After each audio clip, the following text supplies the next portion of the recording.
بسم اللہ الرحمن الرحیم۔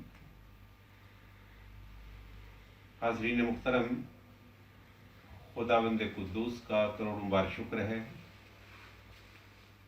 اس کا احسان عظیم اور فضل عمیم ہے کہ اس نے ہم سب کو دولت ایمان سے مشرف فرمایا۔ اللہ تعالیٰ کی بارگاہ اقدس میں صمیم قلب سے دعا ہے، عاجزانہ التجا ہے کہ وہ ہمارے ایمان کی دولت کو سلامت رکھے۔ آمین۔ اس فانی اور ختم ہونے والی زندگی کے جو لمحات و ساعات باقی ہیں وہ ایمان کی بہاروں کے ساتھ نصیب فرمائے۔ آمین۔ اور جب وقت اخیر آئے اور ہماری روح ہمارے بدن سے پرواز کرنے لگے تو دانائے سبل، ختم الرسل، مولائے کل، تاجدار دو جہاں، سیاہ لامکاں علیہ تحیت و ثنا کے چہرہ پر انوار کی زیارت اور کلمہ شہادت کی تلاوت نصیب فرمائے۔ آمین۔ قبر میں جائیں تو قبر کی تاریک، اندھیری، ظلمانی اور تنہا رات میں اپنے محبوب کریم علیہ الصلاۃ والتسلیم کی زیارت، دیدار، معرفت اور پہچان عطا فرمائے، آمین۔ اور قیامت کے روز حشر کے میدان میں نبی محترم، رسول مکرم، شفیع معظم، فخر آدم و بنی آدم، جان دو عالم صلی اللہ تعالی علیہ وآلہ وسلم کے لواء الحمد کے نیچے جگہ اور آپ کی شفاعت کبریٰ نصیب فرمائے۔ آمین۔ مجھے مسرت ہو رہی ہے کہ میں آپ سے مخاطب ہوں۔ اللہ رب العزت میرا آنا، میرا یہاں پر آپ کو کچھ معروضات پیش کرنا اور آپ کو سننا اپنی بارگاہ اقدس میں قبول فرمائے۔ آمین۔ اسلامی سال کے اعتبار سے یہ چھٹا مہینہ ہے اور اس مہینے کا نام جمادی ثانیہ ہے۔ عام طور پر اسے جمادی الثانی کہا جاتا ہے، مگر آپ یہ آج تصحیح کر لیں کہ یہ دونوں لفظ غلط کہے جاتے ہیں۔ جمادی بھی لفظ نہیں ہے اور ثانی بھی لفظ نہیں ہے، یہ صحیح نام جو ہے یہ جمادی ثانیہ ہے۔ جمادی ثانیہ، تو اس ایک تو یہ تصحیح کر لیں۔ جمادی ثانیہ کی 22 تاریخ کو افضل البشر بعد الانبیاء بالتحقیق سیدنا ابو بکر صدیق رضی اللہ تعالی عنہ کا یوم وصال ہے۔ یعنی اسی مہینے کی 22 تاریخ کو سیدنا صدیق اکبر رضی اللہ تعالی عنہ اس دار فانی سے دار باقی میں منتقل ہوئے، اور سیدنا صدیق اکبر رضی اللہ تعالی عنہ کی وہ شخصیت مبارکہ ہے کہ یہ مناسب نہیں ہے کہ آپ کے وصال کا مہینہ ہو اور آپ کا ذکر نہ ہو۔ بہت بنیادی بات آپ ذہن نشین فرما لیں کہ انبیاء علیہم الصلاۃ والسلام کے بعد اگر انبیاء کو ایک طرف کر دیا جائے تو انبیاء علیہم الصلاۃ والسلام کے بعد حضرت آدم سے لے کر قیامت کے دن تک پیدا ہونے والے ہر انسان سے افضل سیدنا صدیق اکبر رضی اللہ تعالی عنہ۔ سبحان اللہ۔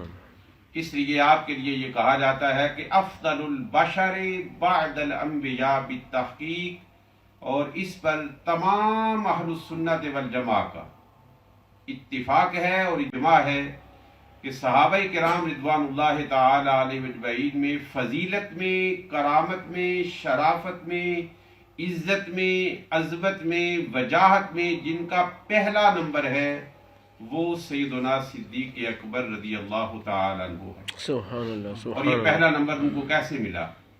یہ بات نشین فرما دے کہ ہمارے ایمان کا اور اسلام کا مرکز، سینٹر اور محور وہ نبی دو جہاں صلی اللہ تعالی علیہ وآلہ وسلم کی ذات اقدس ہے، کیونکہ صحابہ کرام رضوان اللہ تعالی علیہ اجمعین میں سب سے زیادہ قربت، سب سے زیادہ صحبت، سب سے زیادہ معیت سیدنا صدیق اکبر رضی اللہ تعالیٰ عنہ کو نصیب ہوئی، لہذا صحبت مصطفیٰ کے تصدق میں پروردگار عالم نے آپ کو اس امت میں افسر بنا دیا. سبحان اللہ سبحان اللہ. اور آپ کے ذہن میں شاید یہ بات ہو، مگر آپ توجہ سے یہ بات ذہن نشین فرما لیں کہ 3 دن اور 3 راتیں، ایک لمحے کی بات میں عرض نہیں کر رہا، 3 دن اور 3 راتیں سیدنا صدیق اکبر رضی اللہ تعالیٰ عنہ کی حیات اقدس کے اندر ایسی آئیں کہ نبی دو جہاں صلی اللہ تعالیٰ علیہ وآلہ وسلم کی زیارت کرنے والے صرف آپ تھے. سبحان اللہ. اور یہ غار ثور کا واقعہ ہے. میرے آقا نے 3 دن اور 3 راتیں غار ثور کے اندر سیدنا صدیق اکبر اللہ تعالیٰ عنہ کو اپنی صحبت کا فیض عطا فرمایا. سبحان اللہ. ایک ایک لمحہ سیدنا صدیق اکبر رضی اللہ تعالیٰ عنہ نبی دو جہاں صلی اللہ تعالیٰ علیہ وآلہ وسلم کی زیارت بھی کرتے رہے اور خدمت بھی کرتے رہے اور اپنی جان کا نذرانہ بھی پیش کرتے رہے، یہاں تک فیض نصیب ہوا. بڑی توجہ سے آپ بات سنیں گے. یہاں تک فیض نصیب ہوا کہ جب اس غار سے باہر نکلے تو نبی دو جہاں صلی اللہ تعالی علیہ وآلہ وسلم کے حسن کا مکمل رنگ آپ پر چڑھ گیا. سبحان اللہ سبحان اللہ. اور جب آپ مدینہ المنورہ داخل ہوئے نبی دو جہاں صلی اللہ علیہ وآلہ وسلم اور سیدنا صدیق اکبر، تو چونکہ ظاہر بھی ایک جیسا ہو گیا تھا، لہذا مدینہ طیبہ کے کچھ لوگ آپ کو نبی دو جہاں صلی اللہ علیہ وآلہ وسلم سمجھ کر ان کی تعظیم کرنے لگے. جب سیدنا صدیق اکبر رضی اللہ تعالیٰ عنہ کو اس امر سے آگاہی ہوئی تو آپ اٹھے اور آپ نے فوراً اپنی چادر آقا دو جہاں کے سر اقدس پر تان دی تاکہ پتہ چل جائے کہ آقا کون ہے اور غلام کون ہے. سبحان اللہ. سیدنا عمر فاروق رضی اللہ تعالیٰ عنہ حضرت ابو بکر صدیق رضی اللہ تعالیٰ عنہ سے کہا کرتے تھے. حضرت عمر فاروق کی ذات کوئی معمولی ذات نہیں، سارے صحابہ کرام میں مراد مصطفیٰ سیدنا عمر فاروق رضی اللہ تعالیٰ عنہ ہے. یعنی وہ شخص جس کے ایمان کی دعا نبی دو جہاں صلی اللہ تعالی علیہ وآلہ وسلم نے کی. صحابہ کہتے ہیں کہ میرے آقا یہ دعا فرمایا کرتے تھے، اللہم اعز الاسلام بعمر بن الخطاب، یا اللہ عمر بن خطاب سے اسلام کو عزت عطا فرما. وہ سیدنا عمر فاروق رضی اللہ تعالی عنہ جن کے بارے نبی دو جہاں صلی اللہ علیہ وآلہ وسلم فرماتے ہیں کہ جس گلی میں اب عمر فاروق آتا ہے وہاں سے شیطان بھاگ جاتا ہے. سبحان اللہ. اور شیطان اس طرح بھاگتا ہے، یہ میرے کلمات نہیں ہیں، یہ نبی دو جہاں صلی اللہ تعالی علیہ وآلہ وسلم کے کلمات ہیں. آپ فرماتے ہیں شیطان اس طرح بزدل ہو کر بھاگتا ہے کہ جب وہ پیٹھ دے کر بھاگ رہا ہوتا ہے تو اس کی ہوا نکل رہی ہوتی ہے. وہ عمر فاروق رضی اللہ تعالی عنہ فرماتے ہیں کہ اے ابو بکر میری ساری نیکیاں لے لو، میری ساری زندگی کی نیکیاں لے لو اور غار ثور والی نیکی مجھے دے دو. سبحان اللہ. اور مشکات شریف کی یہ حدیث پاک بھی ہے کہ ایک رات تھی، سیدہ عائشہ صدیقہ رضی اللہ تعالی عنہا نے نبی دو جہاں صلی اللہ علیہ وآلہ وسلم سے عرض کیا کہ یا رسول اللہ صلی اللہ تعالی علیہ وسلم، آپ کے کس صحابی اور کس امتی کی نیکیاں آسمان کے ستاروں کے برابر؟ نبی دو جہاں صلی اللہ علیہ وآلہ وسلم نے فرمایا کہ عمر کی نیکیاں آسمان کے ستاروں کے برابر ہیں. کیا اس سے یہ معلوم نہیں ہو رہا کہ یہ جواب دینے والا ستاروں کی تعداد بھی جانتا ہے؟ میں بڑی خاص بات عرض کر رہا ہوں. میرے آقا نے فرمایا عمر کی نیکیاں آسمان کے ستاروں کے برابر ہیں. ساری انسانیت میں تو ابھی تو کچھ لوگ پیدا بھی نہیں ہوئے تھے، تو معنی یہ ہوا کہ ابتدائی انسانیت سے لے کر انسانیت کی آخر تک ہر انسان کے نیک اعمال سے اور برے اعمال سے میرے آقا واقف ہے. تبھی جواب دیا نا. آپ نے فرمایا عمر کی نیکیاں آسمان کے ستاروں کے برابر ہیں. سیدہ عائشہ صدیقہ رضی اللہ تعالی عنہا کا چہرہ یکدس بجھ گیا، کیونکہ آپ یہ سوچ رہی تھی کہ آپ فرمائیں گے کہ ابو بکر کی نیکیاں آسمان کے ستاروں کے برابر ہیں. عرض کیا رسول اللہ صلی اللہ علیہ وسلم ابو بکر کی نیکیاں کدھر گئیں؟ میرے آقا نے فرمایا عمر فاروق کی ساری نیکیاں ابو بکر کی ایک نیکی کے برابر ہیں. تو سیدنا ابو بکر صدیق رضی اللہ تعالیٰ عنہ کو یہ مرتبہ کیسے ملا؟ یہ مرتبہ میں پوری امانت اور دیانت سے یہ بات عرض کر رہا ہوں، اور یہ باتیں بار بار میں اس لیے عرض کر رہا ہوں کہ اس جگہ کا تقدس آج نہیں رہا، منبر رسول کا تقدس نہیں رہا. ممبر رسول پر مذاق کیے جاتے ہیں، ہنسی کی جاتی ہے، لطیفے سنائے جاتے ہیں، تنقید کی جاتی ہے، لوگوں کے دل رنجیدہ کیے جاتے ہیں، اس لیے لوگوں کا اعتماد نہیں رہا۔ مگر جو بات میں عرض کر رہا ہوں ایک ایک لفظ کی ضمانت کے ساتھ عرض کر رہا ہوں، اور وہ بات یہ ہے کہ سیدنا صدیق اکبر رضی اللہ تعالیٰ عنہ کو یہ سارا مرتبہ اور یہ ساری شان اور یہ ساری عظمت میرے آقا کی ذات اقدس پر قربانی اور ایثار سے ملی۔ سبحان اللہ، تاجدار سبحان دو اللہ، جہاں صلی اللہ تعالی علیہ وآلہ وسلم سیدنا ابو بکر صدیق رضی اللہ تعالیٰ عنہ کے مال کو اس طرح خرچ کیا کرتے تھے جس طرح انسان اپنے مال کو خرچ کرتا ہے۔ سبحان اللہ، سبحان اور میں کلمات مصطفیٰ علیہ التحیۃ والثناء آپ کی خدمت اقدس میں عرض کرنے لگا ہوں، نبی دو جہاں صلی اللہ علیہ وآلہ وسلم نے فرمایا ما نفعنی قط الا ادافعہ، اللہ، جس شخص نے بھی مجھ پر کوئی احسان کیا، جس شخص نے بھی مجھ پر کوئی احسان کیا میں نے اس کا بدلہ اسے واپس کرا۔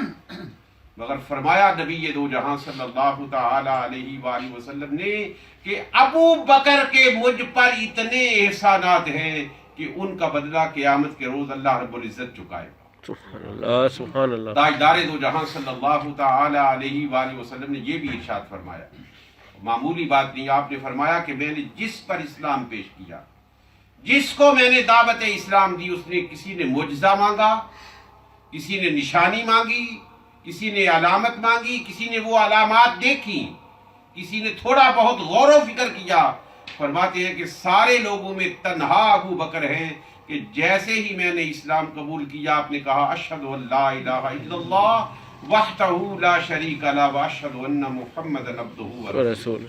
ہوا کیا تھا؟ ہوا یہ تھا کہ ایک رات پہلے سیدنا ابو بکر صدیق رضی اللہ تعالی عنہ نے خواب دیکھا۔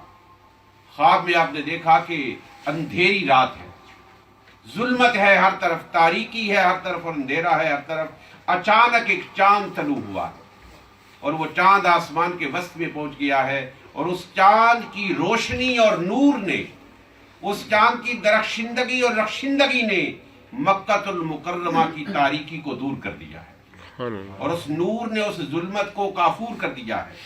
اور پھر خواب میں حضرت ابو بکر صدیق رضی اللہ تعالی نے دیکھا، خواب آپ غور سے سنیں گے، خواب میں دیکھا کہ پھر وہ چاند ٹکڑوں کے اندر تقسیم ہو گیا ہے، اس کے کئی ٹکڑے بن گئے ہیں، اور ہر ایک ٹکڑا مکہ المکرمہ کے ایک گھر میں داخل ہوا ہے، اور پھر دوبارہ وہ چاند جمع ہو گیا ہے۔ سبحان اللہ، پہلے ٹکڑوں کے اندر تقسیم ہوا، مکہ المکرمہ کے ہر گھر کے اندر داخل ہوا، وہاں پر ظلمت کو دور کیا، وہ چاند پھر جمع ہوا، اور جمع ہو کر پورے کا پورا چاند حضرت ابو بکر صدیق کی گود میں آ گیا۔ اللہ اکبر، سیدنا ابو بکر صدیق بیدار ہوئے، اور اہل کتاب میں سے یہودی علماء میں سے ایک عالم دین کے پاس گئے اور ان کو اپنا خواب سنایا۔ اس کی آنکھوں میں آنسو آ گئے، اس کے بدن پر لرزہ طاری ہو گیا، اس کے منہ پر پشیمانگی چھا گئی، اور اس نے کہا کہ نبی آخر الزمان کا وقت آ گیا ہے۔ تیرے خواب کا معنی یہ ہے کہ وہ نبی آخر الزمان جن کی بشارتیں پہلے انبیاء دیتے رہے اور جن کی علامات ہماری کتابوں کے اندر موجود ہے، ان کے اعلان نبوت کا وقت آ گیا ہے۔ وہ اعلان نبوت فرمانے والے ہیں، اور ان قریب وہ اعلان نبوت کریں گے، اور ان کے اعلان نبوت سے ایک ایک حصہ مکہ المکرمہ کے ایک ایک گھر کو ملے گا، ایک ایک فرد کو ملے گا، جزوی فیضان، پارشیل فیضان ہر ایک کو ملے گا، مگر ابو بکر تجھے اس ذات اقدس کا پورا فیضان ملے گا۔ اللہ اکبر، سیدنا ابو بکر صدیق رضی اللہ تعالی عنہ سیدھے نبی دو جہاں صلی اللہ علیہ وآلہ وسلم کی بارگاہ اقدس میں حاضر ہوئے۔ اسلام کی ایمان کی نبی دو جہاں صلی اللہ علیہ وسلم کے نبوت کے اعلان سے پہلے دوست تھے۔ حضرت ابو بکر صدیق معمولی ذات نہیں ہیں، شراب نوشی کے دور میں حضرت ابو بکر صدیق نے کبھی شراب کا ایک قطرہ تک نہ پیا تھا، یعنی اسلام قبول کرنے سے پہلے فطرتاً بائی نیچر اللہ رب العزت نے آپ کو سعید الفطرت بنایا تھا، نہ بدکاری کی، نہ شراب نوشی کی، نہ ظلم کیا۔ لوگ بڑے بڑے دیت کے فیصلے، قتل کے فیصلے آپ سے کرواتے تھے۔ نبی دو جہاں صلی اللہ علیہ وآلہ وسلم کے ساتھ تجارت کے لیے آپ دوسرے ملکوں کے اندر جایا کرتے تھے۔ جب یہ خواب دیکھا تو خواب سنانے کے لیے بارگاہ رسالت میں حاضر ہوئے۔ میرے آقا نے دیکھتے ہی کہا ابو بکر میں اللہ کا نبی ہوں، حضرت ابو بکر صدیق رضی اللہ تعالی عنہ نے ایک لمحہ نہیں سوچا. ادھر یہ کہا گیا کہ میں اللہ کا نبی ہوں, ادھر صدیق اکبر رضی اللہ تعالی عنہ کی زبان نے کہا اشہد ان لا الہ الا اللہ وحدہ لا شریک لہ واشہد ان محمدا عبدہ ورسولہ. پھر کیا ہوا؟ سیدنا ابو بکر صدیق رضی اللہ تعالی عنہ گھر گئے. اس دن سیدنا ابو بکر صدیق رضی اللہ تعالی عنہ کے گھر میں 40,000 دینار تھے. بہت بڑے تاجر تھے. 40,000 دینار تھے اور 40,000 دینار لا کر میرے آقا کے قدموں میں رکھ دیے. یہ کوئی معمولی بات نہیں. 40,000 دینار ایک بہت بڑی رقم ہے. اسلام کے پہلے دن ہی سارے کے سارے نبی دو جہاں صلی اللہ تعالی علیہ وآلہ وسلم کے قدموں میں رکھ لیے. اور اگر مجھے وقت ملا, میں نے تو کھلی آفر کی ہے, میں ہر تقاضے سے بالا تر انسان ہوں. کوئی لالچ, کوئی غرض, کوئی ہوس, کوئی طمع, کوئی لالچ نہیں سوائے اس کے کہ اللہ رب العزت نے اپنے محبوب کریم علیہ الصلوۃ والسلام کے دین کا جو مجھے فیض عطا فرمایا ہے اور مجھ پر یہ فرض ہے کہ میں وہ فیض اپنے لوگوں تک پہنچاؤں. یہ آپ لوگوں کا احسان ہے, میرا کوئی احسان نہیں. میں چاہ رہا تھا آپ کے پاس آنا کہ آپ کے قریب رہتا ہوں. آپ کا مجھ پر احسان ہے کہ میں جو مجھ پر اللہ نے فرض کیا ہے میں اس کو آپ تک پہنچا رہا ہوں. اور میں آپ کو یہ کھلی دعوت دے کر جا رہا ہوں, جب کبھی مجھے بلائیں گے میں ہر حدث سے, ہر ہوس سے, ہر طمع سے, ہر لالچ سے, ہر غرض سے پاک انسان ہوں. میری صرف ایک تمنا ہے اور ایک طلب ہے کہ مجھے دیدار مصطفیٰ نصیب ہو جائے. اور میں یہ پیغام لے کر در در جا رہا ہوں اور خود لوگوں سے, میں نے شاہ صاحب سے پوچھنے تشریف لے آئے ہیں, اہلاً و سہلاً مرحبا. شاہ صاحب سے میں نے خود عرض کیا تھا کہ میں آپ کے پاس آنا چاہتا ہوں. اور کیوں آنا چاہتا ہوں؟ کوئی اور غرض نہیں. غرض صرف یہ ہے کہ تتی تھی جو گن چودھار پھراں, ہند سندھ پنجاب تے ماڑ پھراں, سنج برت شہر ہزار پھراں, متا یار ملن کے ہی سان سان. صرف یہ غرض ہے. اور مسجد میں خانہ خدا میں باوضو ہو کر میں یہ بات عرض کر رہا ہوں.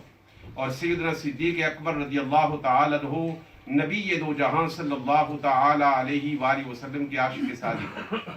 بات لمبی نہیں, وقت ہمارے پاس 5 منٹ ہے اور وقت سے تجاوز کرنا میرا 1 سیکنڈ کا بھی عادت نہیں. وقت میں اپنی بات ختم کر دوں گا. 40 لوگ ابھی مسلمان ہوئے تھے. سیدنا صدیق اکبر رضی اللہ تعالی عنہ بارگاہ دار ارقم میں موجود تھے. ابھی چھپ چھپ کر اسلام کی دعوت دی جاتی تھی. آپ نے ہاتھ جوڑ کر کی میرے آقا میرا دل کرتا ہے خانہ کعبہ جا کر آپ کا اعلان نبوت کر دوں. اور پھر گئے. سیدنا صدیق اکبر رضی اللہ تعالیٰ عنہ گئے. ابھی غربا غلام لوگ مسلمان ہوئے تھے. کوئی چودھری, کوئی نمبردار مسلمان نہیں ہوا تھا. اتبا اور شیبہ ابو لہب کے بیٹوں نے مارنا شروع کر دیا. یہاں تک مارا کہ اتبا نے اپنے تسمے والے بوٹوں سے آپ کے منہ کے اوپر ضربیں لگائیں. محدثین اور مورخین لکھتے ہیں کہ آپ کا ناک آپ کے رخساروں کے برابر ہو گیا. بے ہوش ہو گئے. قبیلے والے اٹھا کر گھر لے گئے. 1 دن اور 1 رات بے ہوش رہے. ماں قریب بیٹھی دودھ پکڑے ہوئے انتظار کر رہی ہے کہ بیٹا لب کھولے, آنکھیں کھولے, میں دودھ پیش کروں. سارا جسم زخمی زخمی ہے. 1 دن اور 1 رات کے بعد حضرت ابو بکر صدیق رضی اللہ تعالیٰ عنہ نے آنکھیں کھولی. اور میں یہی پیغام لے کر آیا ہوں. سیدنا ابو بکر صدیق رضی اللہ تعالیٰ عنہ نے آنکھیں کھولی, لب ہلے. ماں نے یہی سوچا ہوگا کہ بیٹا دودھ مانگے گا, 1 دن کا پیاسا ہے, پانی مانگے گا, دوا مانگے گا. مگر رب ذوالجلال کی عزت کی قسم حضرت ابو بکر کے لبوں کے قریب جب ماں نے کان کیا, حضرت ابو بکر یہ کہہ رہے تھے کہ مصطفیٰ کیسے ہے, مصطفیٰ کیسے ہے. ماں نے کہا بیٹا تو زخمی ہے, تیرا بدن زخموں سے چور چور ہے, میں دودھ لیے کل سے تیرے پاس بیٹھی ہوں, تھوڑا سا دودھ پی لے. پتہ ہے حضرت ابو بکر صدیق نے کیا کہا؟ کہا واللہ لا اذوق طعاما ولا اشرب شرابا الا رأيت رسول اللہ صلی اللہ علیہ وسلم. مجھے میرے رب کی عزت کی قسم ہے 1 گھونٹ پانی کا میرے گلے سے اتر ہی نہیں سکتا, 1 لقمہ کھانے کا میرے گلے سے ڈھال ہی نہیں سکتا جب تک میں اپنے مصطفیٰ کریم علیہ السلام کو نہ دیکھوں. اور یہ بات مبالغہ کی نہیں. صحابہ کرام کو جب بھوک ستاتی تھی, یہ غربت کا زمانہ تھا, جب پیاس ستاتی تھی تو صحابہ بارگاہ رسالت میں چہرہ مصطفیٰ کو تکتے تھے, نہ بھوک رہتی تھی نہ پیاس رہتی تھی. سبحان اللہ ہم نادان ہیں. ہم نے نبی دو جہاں صلی اللہ علیہ وآلہ وسلم کی صرف محبت کے زبان سے دعوے کیے ہیں. میں ایمان سے کہہ رہا ہوں، آپ کبھی ہجر مصطفیٰ میں رو کر دیکھیں، آپ کو وہ لذت نصیب ہوگی کہ وہ لذت آپ کو ہنسنے کے اندر نہیں ہوگی. ایسے نہیں لوگوں نے کہا جے ماہی میرے دکھ سکھ دکھ وچ راضی تے میں سکھ نو چلے پاواں. اس لیے کہ جو دکھ مصطفیٰ کو اچھا لگتا ہے وہ سکھوں سے بہتر ہے. ماں نے بہت کہا، مگر آپ نے کہا نہیں، یہ ہو ہی نہیں سکتا، یہ ہو ہی نہیں. پھر کیا ہوا؟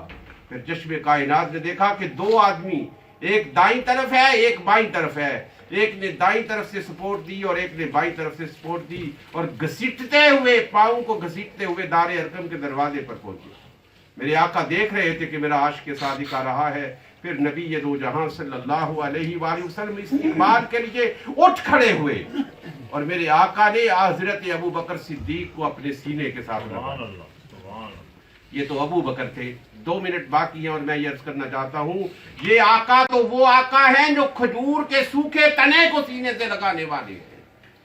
آپ میرے مصطفیٰ کریم علیہ الصلوۃ والسلام کی یاد میں آنسو بہا کر تو دیکھو، اپنے دل کے اندر ہجر و فراق کی وہ آگ لگا کر تو دیکھو. پھر آپ بھی کہیں گے لاہو مکتھی مخطط برد یمن، من بھاوری شکل دکھاؤ مٹھن، اوہ مٹھیاں گالی الاؤ سجن جڑیاں ہمراہ وادی سن. پھر ہمراہ وادی ہمیں بھی نصیب ہو جائے گی، اور پھر ہم کہیں گے جب وہ ہمراہ وادی کی زیارت نصیب ہو جائے گی نا، تو پھر کہا تھا آپ نے اج سکھ متراں دی ودیری ہے، کہ وہ سکھ ایسی لگی تھی کہ وہ سکھ پھر آخری لمحے تک رہی. اج سکھ متراں دی ودیری ہے، کیوں دلڑی اداس گھنیری ہے، لوں لوں وچ شوق چگیری ہے، اج نینا نے لائیاں کیوں جڑیاں. اور پھر یہ جڑیاں پیر مہر علی شاہ صاحب کی زندگی کے آخری لمحے تک رہی. جس نے ایک بار میرے مصطفیٰ کریم علیہ الصلوۃ والسلام کی جھلک دیکھی ہے، وہ جھلک پھر ذہن سے اور تصور سے جدا نہیں ہے. میں آپ کو یہ دعوت دینے آیا ہوں کہ ہم صرف زبان کی باتیں کرتے ہیں، آقا کریم علیہ الصلوۃ والسلام کے حقیقی عشق کی باتیں کریں. اور اس دعا کے ساتھ اپنی بات کو ختم کر رہا ہوں کہ میں سو جاؤں یا مصطفیٰ کہتے کہتے، کھلے آنکھ صلی علی کہتے کہتے، وما علیہ الا البلاغ.